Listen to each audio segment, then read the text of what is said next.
we left off yesterday, though, sort of in a negative way, that over the course of 15, 16 years, the interest in building that temple, it really went downhill. And in the end, God gave the people what they really wanted. Sort of like when he gave them a king, when he gave them Saul, he gave folks what they really wanted. And what they wanted to do was stop and go back and build their own houses, panel their homes and fix themselves up, take a second job and get a little extra money and get some toys and get all the stuff of this world that they wanted.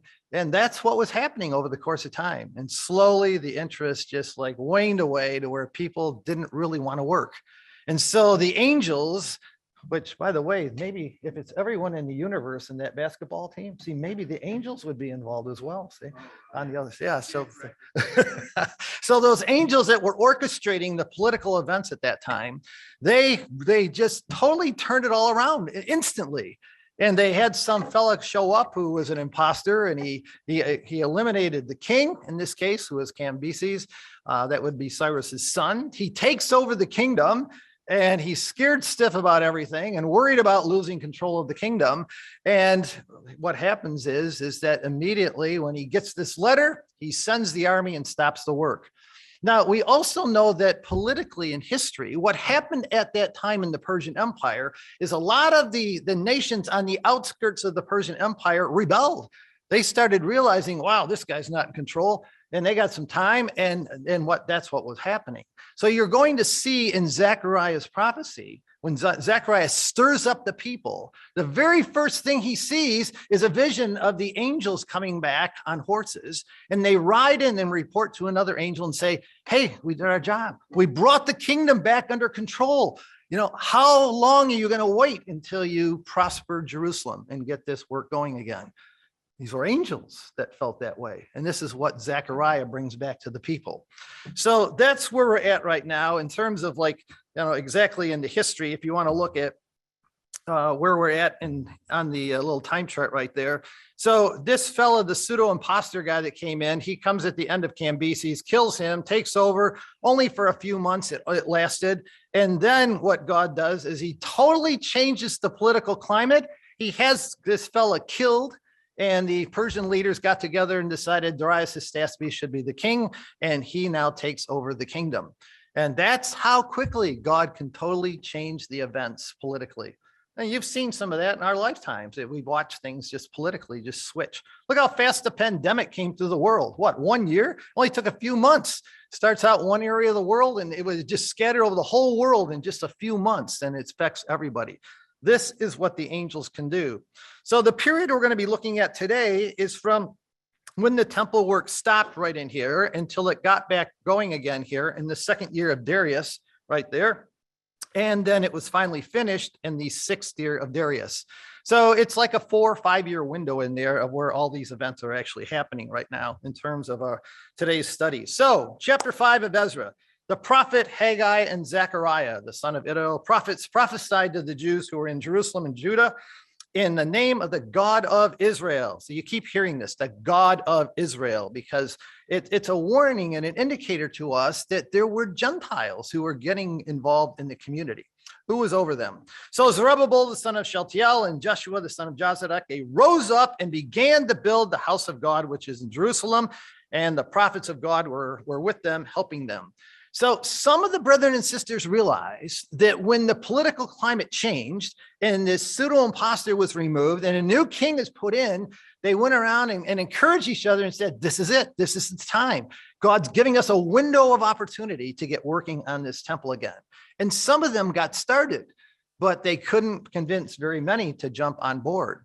And so what God does, brethren and sisters, in ecclesial life and in our families, is that we do our part. We do our part. We have to be involved, but we pray that the Lord of the harvest will send out laborers into the harvest. And it's true in ecclesial life, not just for preaching, but in all aspects of ecclesial life. We pray that God will bring the right people into our ecclesia. He'll bring the right folks to involve our children, our grandchildren, so that they will be stimulated and their spirits will be stirred up to be involved in the work of God. And that's something we have to ask God to do because we cannot do it ourselves. We can't. I mean, some of us are like really go-getters and we think we can do these projects and going to get out there and change the world. And I remember taking teaching classes years ago, and that's what they would try to convince us, that we were going to go out there and change the world, right? And we understand you cannot do that without God on your side. And you learn to trust in the angels and pray for their help because they can make things happen. So God used Haggai and Zechariah. He raises up two prophets in a time in which there weren't a lot of spirit gifts around. There's no evidence of that. And this is just two fellas that show up and they stimulate the people to get back to work. So in a sense, it really is similar to our day and age. They really didn't have a lot of prophets going around at this time, just Haggai and Zechariah. They didn't have spirit gifts, but they listened to these prophets and it did work. It stimulated the people to get back to work and they got the job done in 4 years. 4 years and it's finally finished. They'd already put in 16 years into this project and in 4 years they're done.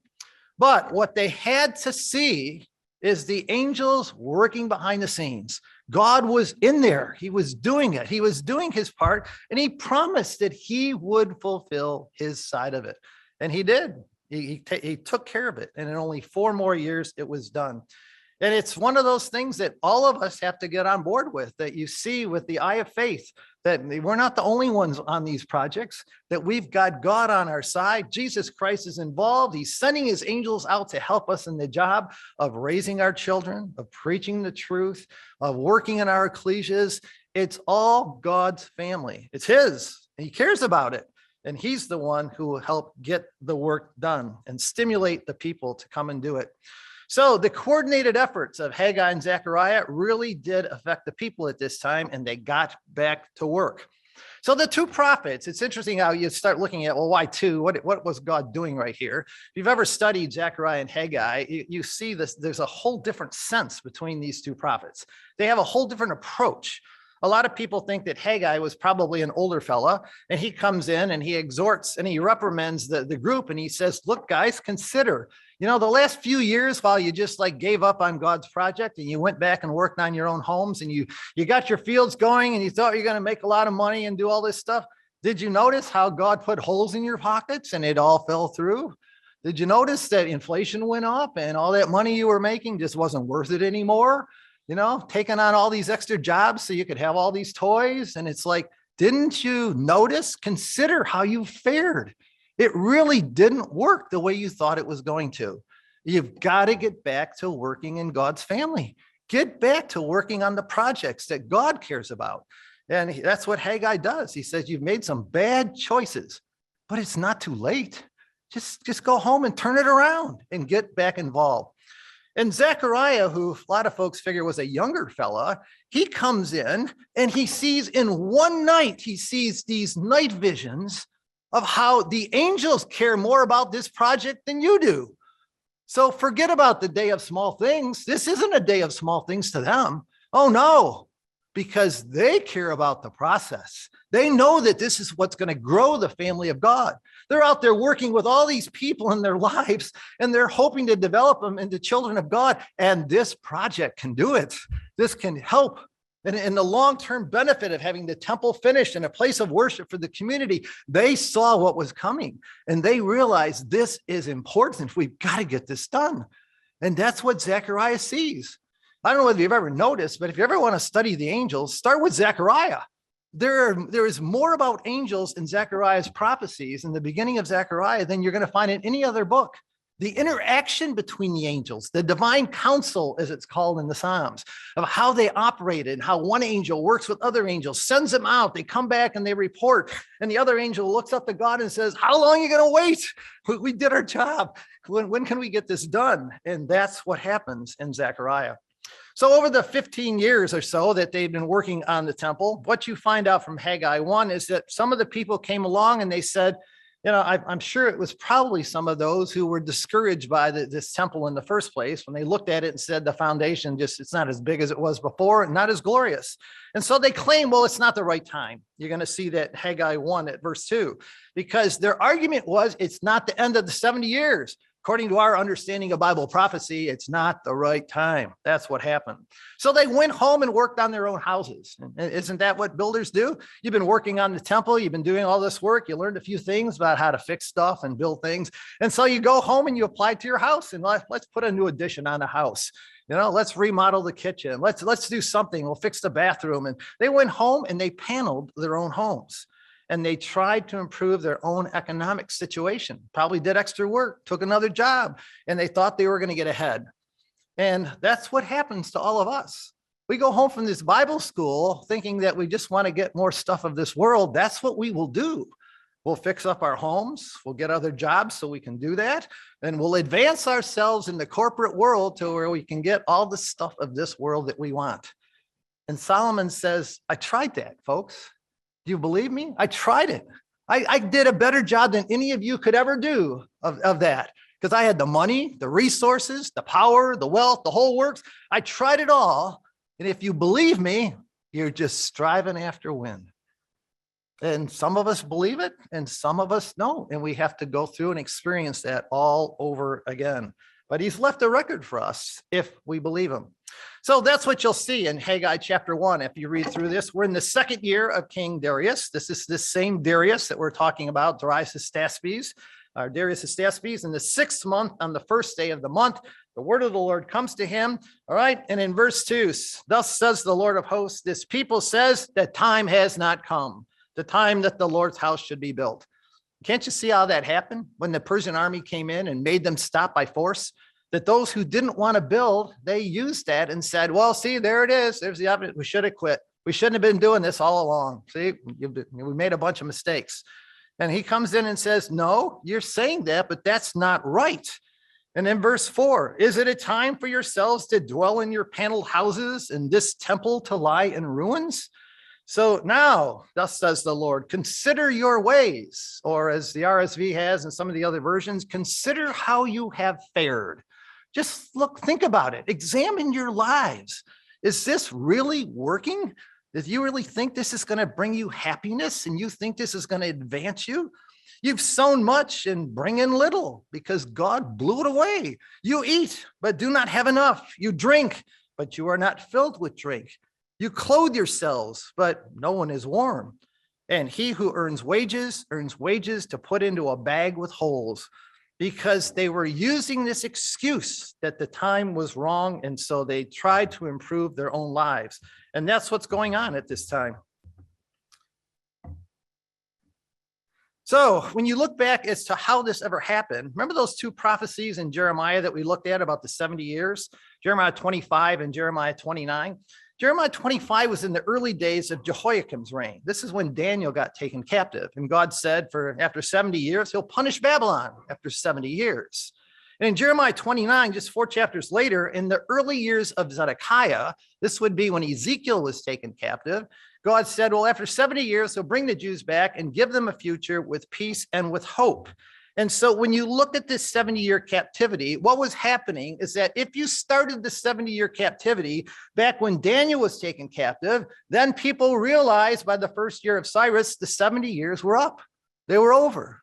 But other people in the community argued as trouble came in and as they got tired of working on the temple, they said, oh, no, we weren't supposed to start then. We were supposed to start the 70 years when Zedekiah got taken captive, which was 20 years later. And that's when the 70-year captivity was supposed to start. And so they said, hey, the prophecy shows it's the wrong time. It's sort of like folks today who think, well, they've studied out Bible prophecy and they think, well, this has to happen and this has to happen and this has to happen before Jesus can return. And it doesn't, because the angels can just do it overnight. And you can't just sit around and say that, well, the time is not right because we got to see these nations align and according to prophecy and we got it all worked out and it's just not the right time. And God doesn't want us to think that way. We have to get involved and realize this, as Jesus said, for the Son of Man is coming at an hour you do not expect. So be ready. Be ready. And I don't even know our lives as to how long we'll last. And, something could happen next week. And to us, the kingdom has come. So it's a good warning. Don't sit around and wait for Jesus Christ to return and then wait for these events to happen and think that, oh, yeah, I'm going to see all this. It may not be the case. So God tried to talk to them through the experiences of their life. You ever thought of that, brothers and sisters? It's one of those arguments that you see in the book of Job, where Job, he tries to, when the Elihu comes in and Job's just frustrated so much. He wants to talk to God. I want to talk to God. These three friends have pushed him in a corner. He wants his day with God. And Elihu comes in and says, Job, did you notice God has been talking to you? It's just people don't listen. And what Elihu tries to point out is God talks to us through the experiences of our life. He brings things into our life to try to help us understand. We pray about things, and our expectation is that something's going to happen and it's all of a sudden going to be revealed, or maybe some of us want an angel to come and talk to us at some point. And Elihu says, no, God talks to people through life, and he opens their eyes. And this is what God was doing. He talked to them through their experiences. He says, look, you should have realized I brought the drought. I brought the blight. I brought the mildew and the hail. And that's why you haven't been bringing in crops. I brought the cold. I brought inflation. I did those things. It wasn't just random chance of politics of the world or whatever. I've been trying to explain to you to get your lives together and get back to work. And so don't just leave Bible school this week thinking that God only talks to us through the Bible. That's one mechanism that angels use. We read his word, and that's important. But he talks to us through the experiences of life. Some of you may have noticed that sometimes we all get blinders on and we study a Bible topic and we think we've got the answer. I know what it is, and we're so sure we're right. And it may be something involving other people's lives or the lives of other people in our ecclesia. And it's them, it's not us, it's their lives that we're making a decision about something that someone has done.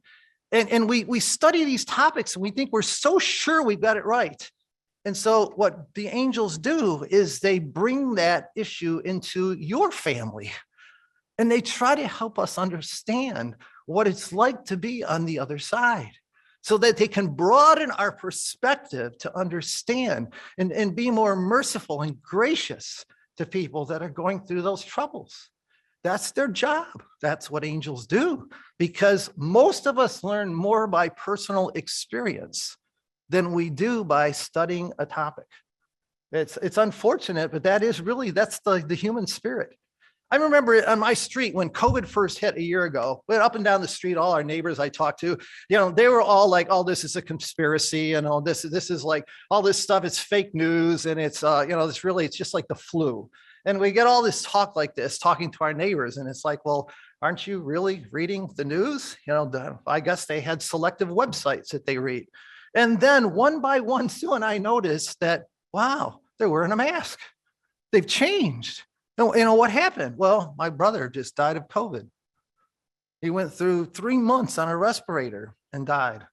And all of a sudden, through life's experiences, people realize, oh, maybe I was wrong about that research. You talk to somebody else. Well, my parents just died of COVID. And finally, they got serious about it. But this is what angels do for us in so many topics in our ecclesial life. They bring these things into our families. Things like when we talk about divorce and remarriage, or you talk about all kinds of issues in marriage and these kind of things. We study topics and we're so sure we got it right.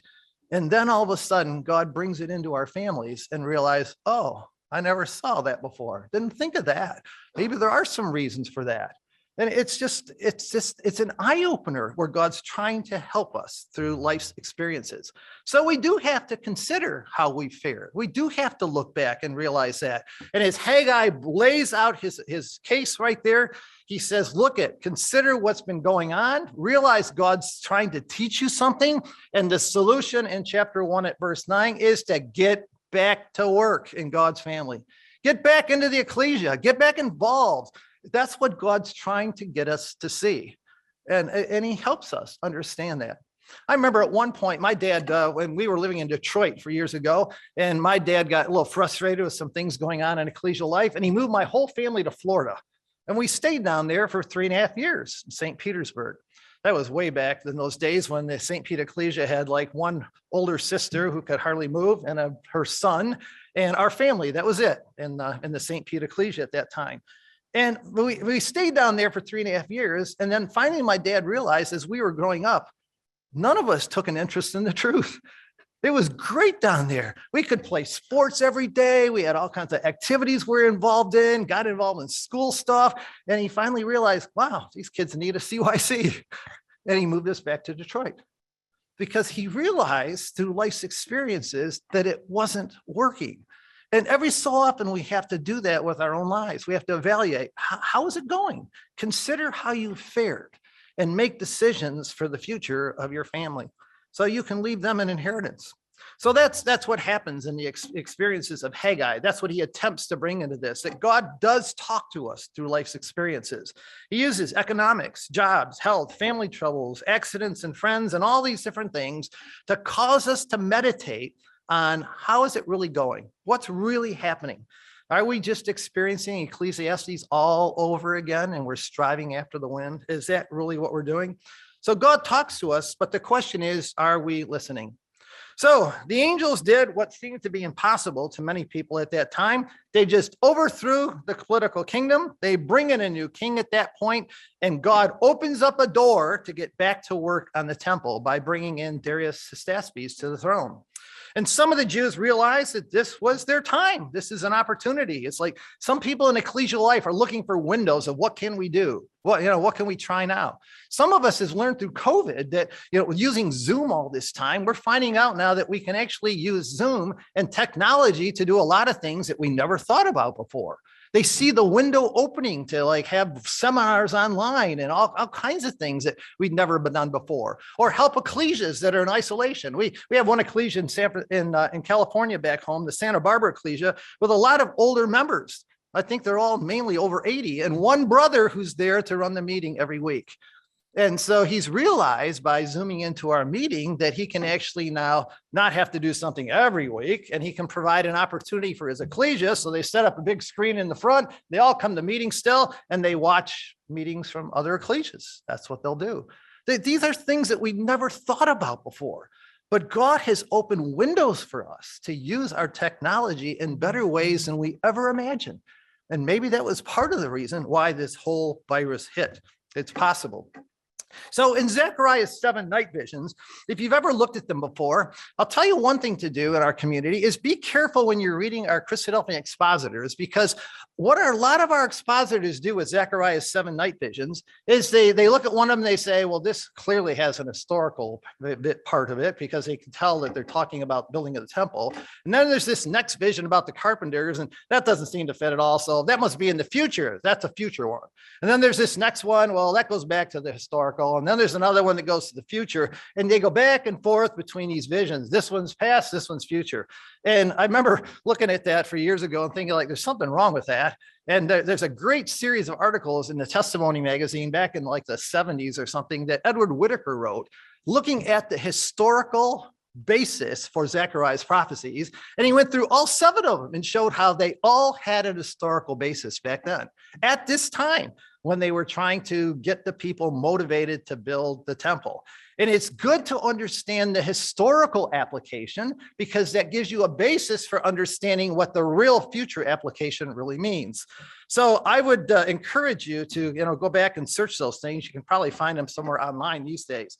So what Zechariah does is, in one night, he sees these visions, and he comes back probably the next day. He says, wow, I can't wait to tell you what I saw. And he's probably all excited about trying to stir up the people. He said, the first vision, I saw this vision about angels on horses. They'd been out there bringing the empire back under control so that the right conditions can be there for us to finish this temple. And they came back and reported to another angel who's excited as well.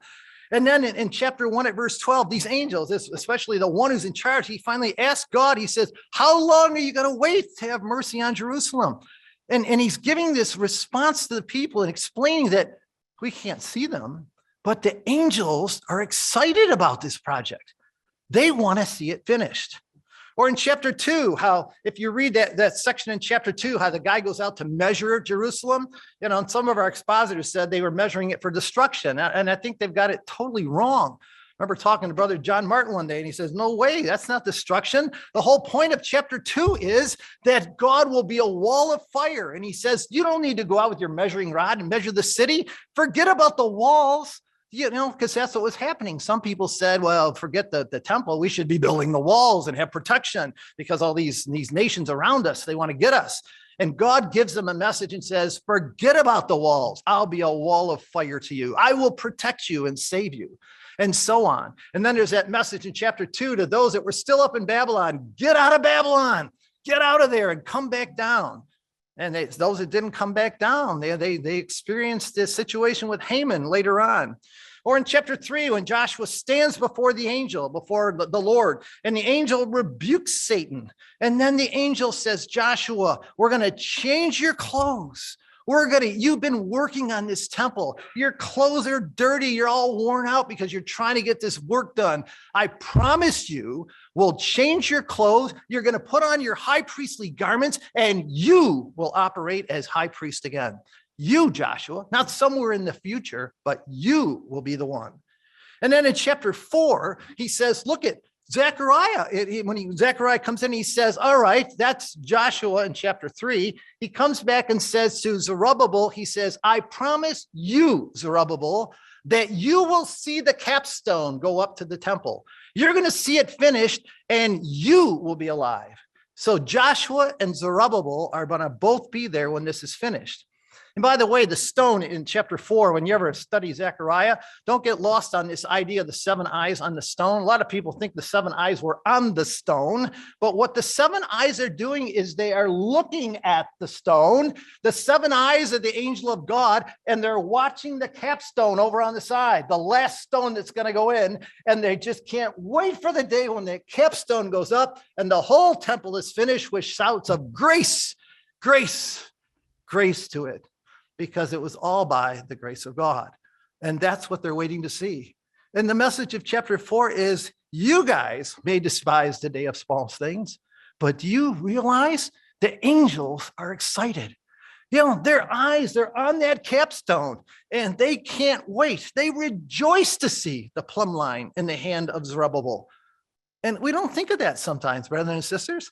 But imagine if you were an angel today. What's it going to be like for you in the kingdom when you're working with people? Aren't you going to get excited about the work? Don't you think it's thrilling to see, people make progress over time? You're working with somebody and you see their spiritual development, or you realize there's this project you want to get accomplished because you know it's going to help for years down the line in developing God's family. These angels get excited about it, maybe more than we do, and they can't wait to see these things finished. And we don't want to let them down. Look at how hard they work for us every day, all the time, trying to get us into God's family. They're active. Don't let them down. So what happens in chapter 5 then is that Tatnai, the governor of the region beyond the Jordan and beyond the river, and Shethar-Boznai and their companions, they come to them and spoke to them and they say, all right, guys, who commanded you to build this temple and finish this wall? And so we gave them the names. They wrote them down and said, well, here they are. Here's the list of names of people who are involved in this. But the eye of their God, see, this is the eyes of the Lord in this case, was on the elders of the Jews. The angels were there involved as well, and they could not make them cease till a report should go to Darius. And then a written answer was returned concerning this matter. So God's involved in this. And the work only stopped for about 2 years. That's all, maybe a year and a half even. We're not even totally sure. But this group of people, they don't seem to be as nasty as the Samaritans were. They're not introduced as the adversaries like that. These people are just trying to figure out, are you really supposed to be doing this? It's been like 15, 16 years now that's going on. And now you're getting back to work again. And now we got a new king involved. And they're challenging whether this should actually be done. But God's willing to work with this and help these people. So the eye of their God was upon them. Even though they couldn't see it visibly, they had a couple of prophets helping them. But look at how in the scriptures, the eye of God is used so often of the angels. Back in 2 Chronicles 16, Hananiah, he says to Asa that the eyes of the Lord run to and fro throughout the whole earth to show himself strong on behalf of those whose heart is loyal to him. This is when he's chewing out Asa for the fact that Asa, you shouldn't have done that. You shouldn't have hired the Syrians to come down and fight with the northern kingdom so that they would, stop building the cities down in the south like that. Or in Zechariah 3, we've got the eyes of God. The 7 eyes are on that stone. They're watching that capstone, waiting for the day when that final stone will go up. See, that stone in Zechariah 4, that's not the cornerstone. That was laid years ago. This is the capstone that the builders, when they built back then, they would say, this is going to be the best final stone, and they would set it aside. And then when the stones came from the quarry and better ones came along, they might switch it up. But they constantly saved that last stone that was going to go up there and hold the building in place, because the angels at this point were excited and they promised to get it done. And even in the New Testament, in Peter, you can see that the eyes of the Lord are on the righteous.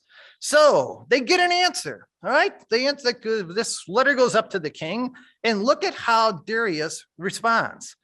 You know, they write this letter, say, we're building, we're servants. This is the response, that they gave to in chapter 5 at verses 11. This is from the Jews. We're servants of the God of heaven and earth, and we're rebuilding the temple that was built many years ago. But look at verse 12. Because our fathers provoked the God of heaven to wrath, he gave them into the hand of Nebuchadnezzar, the king of Babylon. So they admit, they're honest about this and say that, look, at the reason we had to go through this wasn't because of Bel conquering us. It's because we blew it. We messed up, and we weren't faithful to our God. And so God sent us up to Babylon. But then God sent through Cyrus a decree to build this house. And the challenge is out there then that, look at, we're going to try to get this done because it was by the decree of Cyrus. So it's good to see these people responding in faith right now. And they continue the work. They don't stop this time. They continue working, and they're waiting for a response from the king in the end. And the unbelievers notice the commitment. If you look back in verse 8, they noticed how committed these people were. And again, it was a witnessing project. Some of these Gentiles are slowly creeping into the community. And so later on in Zechariah's prophecies, when you see the evidence of how God's prediction is, and in latter days, that all the things he does in the nation of Israel are going to bring Gentiles in from the sides. In a sense, it was happening even back here. Some Gentiles were being converted. And so these people, they did faithfully witness to God, and they did accept the blame. And now they're looking to Cyrus's decree. And wow, isn't it good that chapter 1 said that the decree was also written down, because they had to go back and find it. And when you get to this chapter, you can see there really is a bunch of evidence that Sheshbazzar, as he was called, is actually what we would call Zerubbabel. He probably had a Persian name, and he also had a Hebrew name. And he's probably the same fella. You can see that he's the governor in Ezra 5 and also in Haggai 1. And he laid the foundation of the temple in Ezra 5, but it's Zerubbabel in Zechariah 4. So it's probably true that Sheshbazzar is actually just a different name for Zerubbabel. So what do? All right, what they asked the king to do at the end of chapter 4 and verse 17 is, let a search be made in the king's treasure house, which is in Babylon, as to whether or not Cyrus really made this decree. And I'm sure they're praying and hoping that somewhere somebody's going to find Cyrus's decree. And the good news is in chapter 6 that that's exactly what they did. King Darius had a search. Did Cyrus make that decree? It's like 16 years has gone by, and all the political stuff that's gone on, and all the different things that happen, and who knows how much stuff that when the usurper took the throne, a lot of times what they would do is right away destroy records so that you couldn't look back and claim this guy was a usurper. But they searched around, and what did they find in verse 2 of chapter 6 at Achmetha? All right, in the palace that was in the province of Media, a scroll was found, and in it a record was written, Cyrus's decree. And the record that when they finally read it, they realized that, wow, this is even more than you could even ask for. And it's like, let the expenses be paid from the king's treasury. You see that? See, that's not what was initially happening, but now it's let the expenses be paid from the king's treasury. They found the record. They found what this record said, and it was more than they could ever ask or think. So if you're ever looking for this Achmetha place or whatever, it's currently called Ecbatana now, and it's up there. It was a summer residence for the Persian kings up in the higher areas where it wasn't so hot. And so that's where they find the scroll. And again, you can see how the angels made sure that a copy was kept. It was up there, and they made sure that the search went that far that they got up there and searched the summer palaces up there, and they find a copy of the scroll. And wow, it's just unbelievable what can happen. Yeah, it is true. There are some differences between Ezra 1 and Ezra 6. Some of you may want to look at that at some point, but I want to keep moving today. So we get into chapter 6 at verse 6. So now here's what ends up happening. All right, therefore, in verse 6, Tattenai, governor of the region beyond the river, and Shether-Boznai, and your companions, the Persians who are beyond the river. Here's the response of Darius Hystaspes. He tells them, keep yourselves far from there. Let the work on this house of God alone. Let the governor of the Jews and the elders of the Jews build this house of God on its site. And verse 8, look at this. Imagine if you were a Jew listening to this letter and you hear what God has done for you. Moreover, I issue a decree that what you shall do for the elders of the Jews for the building of the house of this God. Let the cost be paid at the king's expense from the taxes. Get this, from the taxes on the region beyond the river. Now, this is the region beyond the river from the perspective of the capital of Persia. Beyond the river would be all these other nations on the other side of the Euphrates, many of whom are the ones who were challenging the work of the building of the temple. In the end, he says, you guys leave them alone. And you know what? Your taxes are going to pay to get this thing finished. Imagine listening to this as a Jew and finding out this is what God has done for you. And this is to be given immediately to these men so that they are not hindered. And whatever they need, young bulls, rams, and lambs for the burnt offerings of the God of heaven, wheat, salt, wine, oil, according to the request of the priests who are in Jerusalem, let it be given them day by day without fail, that they may offer sacrifices of sweet aroma to the God of heaven and pray for the life of the king and his sons. And this is more typical of what the Persians would do. They wanted everybody to pray for their kingdom. But if you had been alive back then, imagine listening to this letter and just thinking, wow, we didn't even ask for that. God did more than we could even ask for. And that's how excited God was about this project. And the angels as well. They want to make sure this gets done. And so that is really awesome to see what angels can accomplish behind the scenes. When we trust God in faith, we're working in God's family, involved in his projects, trusting him to work in our families and ecclesias. We've got to do our part, brethren and sisters, but God does the impossible. He's the one that opens the eyes of their understanding. He's the one that calls these people, and he does things that we just cannot do as parents, grandparents, ecclesial members, and he can do the impossible for our ecclesias as well. Far more abundantly, as the RSV says, than we ask or think. So the work got going, and that's what they did at the end of chapter 6. The elders of the Jews, they built. They prospered through the prophesying of Haggai and Zechariah, and Haggai the prophet and Zechariah the son of Iddo. They built and they finished it according to the command of Cyrus, Darius, and Artaxerxes, king of Persia, which we will look at tomorrow as to what that phrase actually means. And the temple was actually finished on the 3rd day of the month of Adar, which is in the 6th year of the reign of Darius. So it's done. 4 years now, and they're done.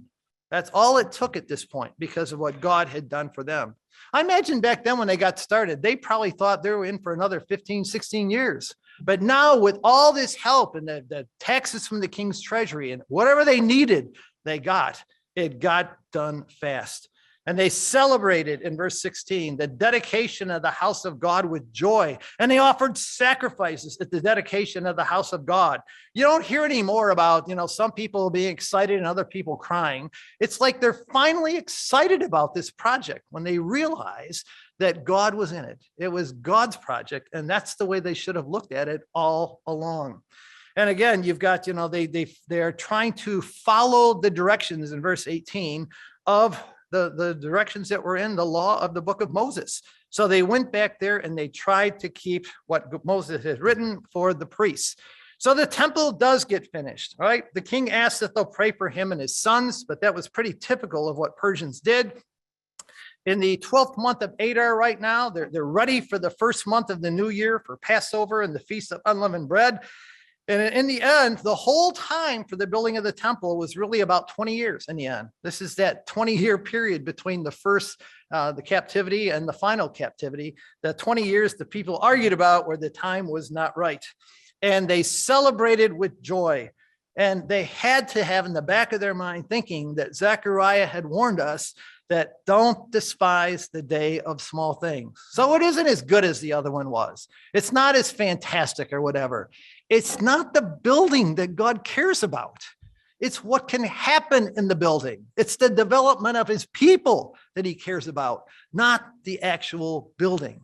And sometimes that's hard for us to keep in mind. So never despise the work of God. Never discourage people when they go out to do things today in ecclesial life, no matter how small the project. Encourage people that we don't know what God is going to do. We really don't. We cast our bread out there on the waters, and we're not really sure which things he's going to prosper.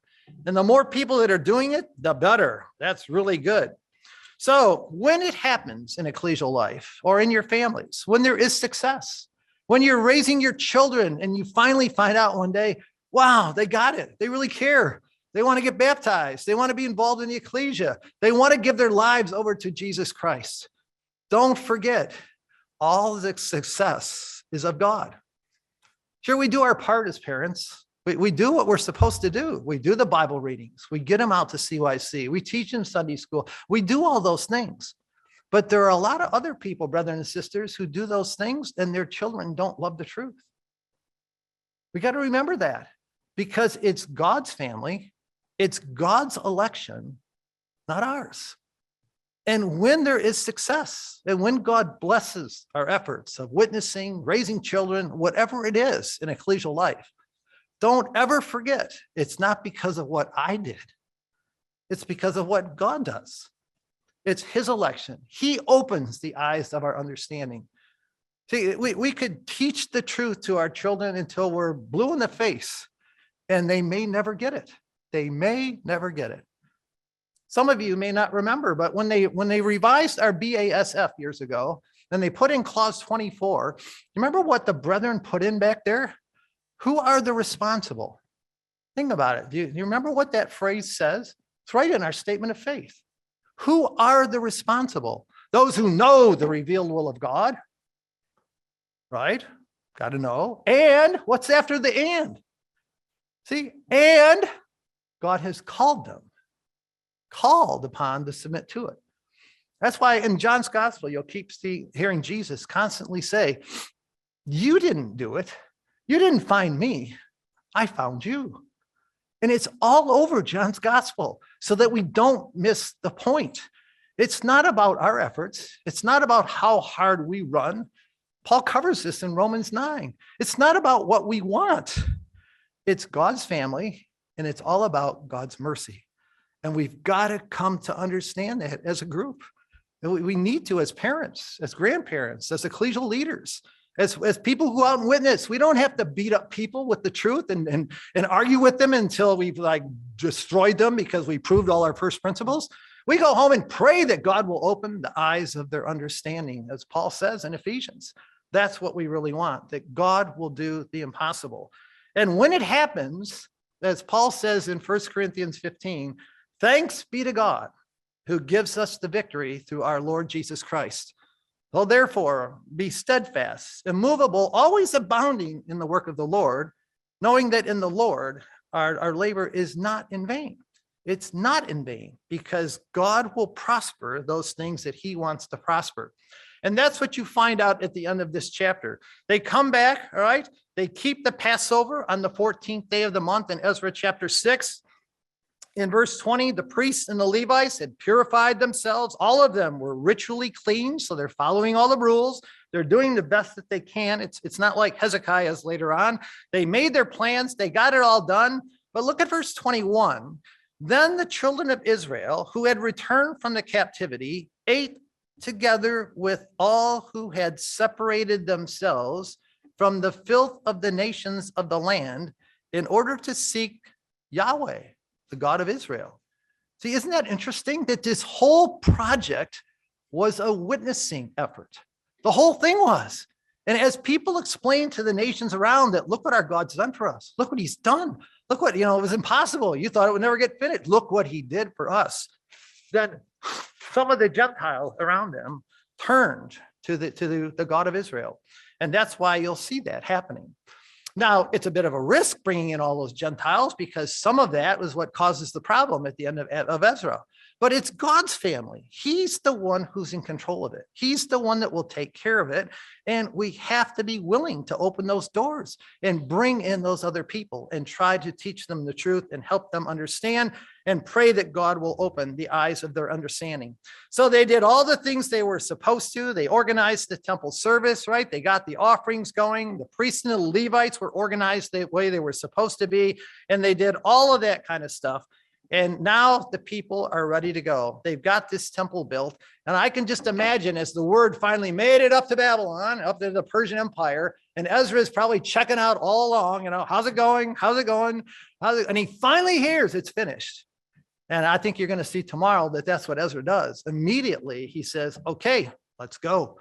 It's time to get down there and work in that temple. And these people did rejoice. It was a great time of celebration. And that's the way it is here at Bible school too, isn't it? It's a great time to celebrate.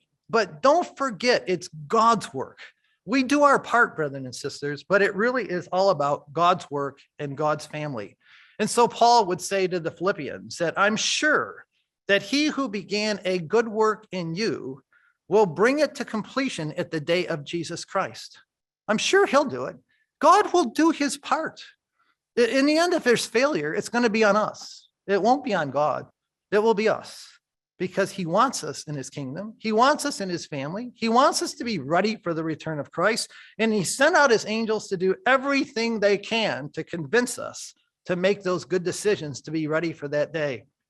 So for this morning, let's make sure we pray that God will send our ecclesias, motivated and energetic workers to stir up all of our ecclesias to good works. I pray for that. We all need it. We don't want to become an ecclesia that just becomes like, stabilized to where, we just do the same old thing. And it just sort of gets to be a drudgery over time. We need that enthusiasm of others to come in and say, hey, let's try this. Let's try that. And don't look for excuses to quit. Don't look around and say, well, because the virus hit, I can just stay home now, watch the meeting on TV with my pajamas on. And, I don't even have to worry about who's sitting next to me anymore. And, I can just make sure I'm pure in my house and all those things that go through our minds about our comfort level. We've got to look to get involved. We want to be there. We want to help out. And even if you sit at home on a Bible class night and you say, well, I didn't get anything out of that. You ever thought of going to Bible class to talk to somebody and encourage them and help somebody else? See, it's not all about me. It's about what can you do to help other people. So don't look for excuses to quit when things go wrong, because there's always going to be ecclesial problems. And for those of us that do get discouraged, just look through the Bible. Right from the beginning to the end, there were ecclesial problems. There were never great ecclesias in the Bible. They always were full of problems because that's how God develops us. That's how he's training us to be part of his family. Are we going to get involved, or are we just going to sit on the sidelines? So God will do the impossible. He really will. You think there's things that are impossible in your lives? You think that your children right now maybe don't love the truth and you think it's impossible that they'll ever come around? Don't ever give up. Never give up. You just don't know what God is going to do. He's just looking to see if we really want it, and we pray for it, and we trust that he'll do what we can't do. And don't forget to thank God for the angels. I really think if we are more aware of the angels' involvement in our lives, we'll see what's happening in the world in a different way and in our families and ecclesias. We'll be aware of the fact that when we have a conflict with another brother or a sister, we're not going to go up there and get angry at them and frustrate them, because we'll realize, you know what? They're angels working with them too. We don't want to work against them. We want to work with them. We want to help people. We want to help the angels in their work. And so you find ways to join into that work. And this is how God trains us to join his family. It's a training program that he's got going on every day. So thank God for those angels who are constantly working in our lives. They're guiding our lives. Jesus Christ sends them out every day, and they will get the job done, brothers and sisters. And thank God for the fact that in his kindness and his mercy, he does do the impossible when none of us deserve it. None of us can ever earn it. He's doing this because he loves us. He wants us in his family. He cares about us. So why wouldn't he send his angels out to do whatever they can to help us make good decisions so that we can be ready when Jesus Christ returns?